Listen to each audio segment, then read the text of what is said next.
আসসালামু আলাইকুম। ওয়ালাইকুম আসসালাম। কে আপনি? তুমি কে? আমি তো এবারে কাজের লোক। ও, তুমি এবারে কাজের লোক? হ্যাঁ। এবারে মালিক কাজল, কাজলের বড় ভাই আমি।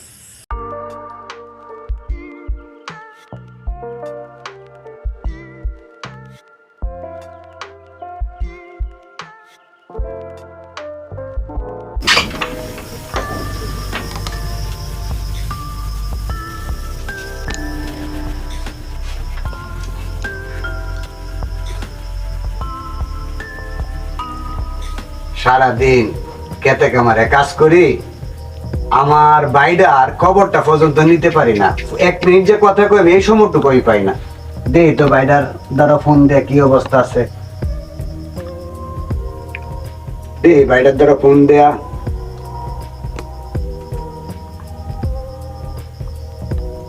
কি ব্যাপার, লাম্বার দিয়ে ব্যস্ত দেয়া আইতাছে। আচ্ছা দেখি আবার কতক্ষণ পরে ফোন দেবান। দে তো আরেকবার ফোন ঢুকেনি না ব্যস্ত হইকো।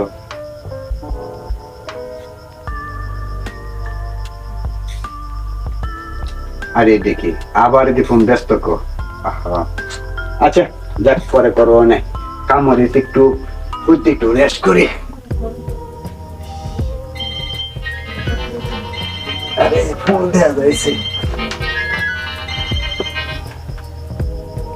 হ্যালো ভাইয়া। হ্যাঁ ভাই। আসসালামু আলাইকুম। ওয়ালাইকুম আসসালাম। কিরে ভাই কেমন আছো? কাজল? জি ভাই আমি ভালো আছি, তুমি কেমন আছো ভাইয়া? হ্যাঁ ভাই আমি অনেক ভালো আছি ভাই। তোর নাম্বারে ফোন দিলে খালি বিজি কো, কি ব্যাপার?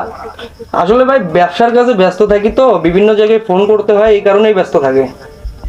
আচ্ছা বালাটিয়া খাওয়া দাওয়া করিস বুঝছস? ভাইয়া হ্যাঁ একটা কথা বলতাম। কি বলবি বল। তুমি কি ব্যাপারটা সহজে মেনে নিবে কি না সেটা ভাবতেছি। আরে ভাই তুই ক সহজে, তুই আমার ভাই, তোর কথা কি কইবি তুই ক। মানার অমানার কি আছে ক। আসলে ভাই তোমাকে না বলে তোমার অজান্তে আমি বিয়ে করে ফেলছি। বিয়ে করে লাইছস? হ্যাঁ তুই একবার ভাইয়ের কথা ভাবলে না? হ্যাঁ তুই আমাকে না বললি, তুই বিয়ে শাদী করে লাইলি কিরে?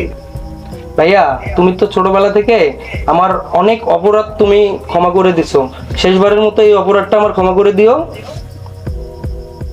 কি করব, তুই তো আমার ভাই, তোরে তো আমি এই পর্যন্ত কোনোদিন কষ্ট দেই নাই। তুই যেটা চাইছস তোরে আমি এডিয়ে দিছি, মানে তুই যখন কইরে লাইছস অন আর করণ যাইব কি? এই না হলে তুমি আমার ভাইয়া, তুমি আমার লক্ষ্মী ভাইয়া, শোনা ভাইয়া। আচ্ছা ভাইয়া হ্যাঁ ভাই বল। তুমি একদিন এর মধ্যে আমার বাসায় চলে আসো, দেখো আমি কেমন বাসায় আছি, আমার বউ কেমন, দেখে যাও তুমি আসা। আচ্ছা ভাই আমি ক্ষেতের কাজটা শেষ করিয়া আমি আইতাছি, আমি তোর বাসায় যাই। আচ্ছা ভাইয়া ধন্যবাদ ভাইয়া, আসসালামু আলাইকুম। তাহলে ঘুমাও ভাইয়া, খাওয়া দাওয়া করে। ওয়ালাইকুম আসসালাম। আচ্ছা ভাই, আচ্ছা ভাই ভালো থাকিস তুই। হ্যাঁ ওকে ভাই। আচ্ছা ভাই। যাক সারাদিনে কষ্টের পরে দে ভাইয়ের ফোনটা পাইয়া মনটা কি এখন একটু শান্তি হয়েছে। যাক ভাই যখন কইছে কালকে তাহলে ভাইয়ের বাসা যাওয়ান লাগবো, গিয়া দেখতে বুঝেন কিরকম মেয়েরে বিয়াটা করছে। যাক অনেক রাইতে শান্তিতে একটু ঘুমাইতে পারবো। এতদিন ধরে ভাইয়ের সাথে কথা টথা কই নাই, আজকে কইয়া আমার পরানটা অনেক জোরাইছে। অনেক একটু ঘুমাই, সারাদিন কাজ করছে। আল্লাহ।